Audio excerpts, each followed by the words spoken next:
Powerslide Next are the first hard-shell Trinity mount boot from Powerslide.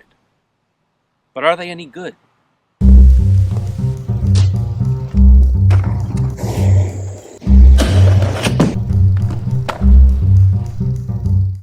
I picked up this pair of Powerslide Next for $200 boot only.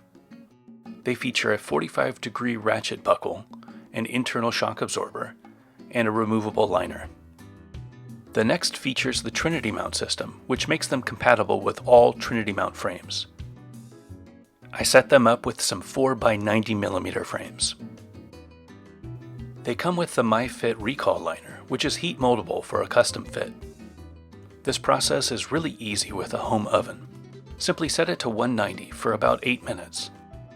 Then tie up the skates and let them sit until they cool. After heat molding them, I took them out for a test ride. Right from the start, I could tell that these skates were going to be very responsive.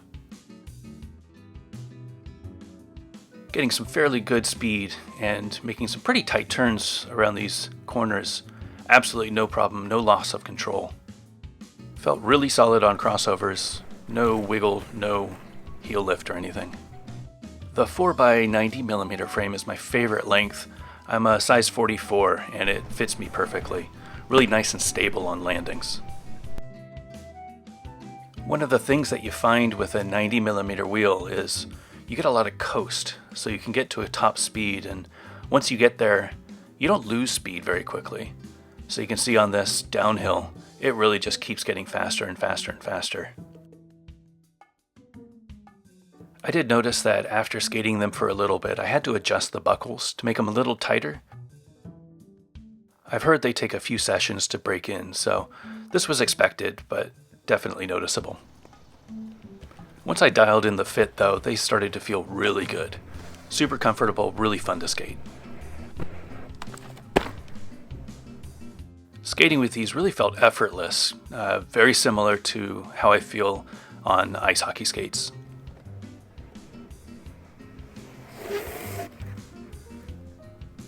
The Powerslide Next are the most enjoyable skate I've tested. The mix of a hard shell boot, 45-degree ratchet buckle, and the Trinity mount make these a very responsive skate. It did take a little bit to get used to the fit. I had to adjust the buckle a couple of times because I was getting a little bit of heel lift. I've heard that people struggle with this with wider feet, so if you have wider feet, you might want to look at a different boot. I've also been told that these skates break in after about 10 hours of skating, so I'll post an update in about a month with my findings. Overall, I recommend the Powerslide Next for anybody who wants a responsive hard shell boot. I had a great time skating them.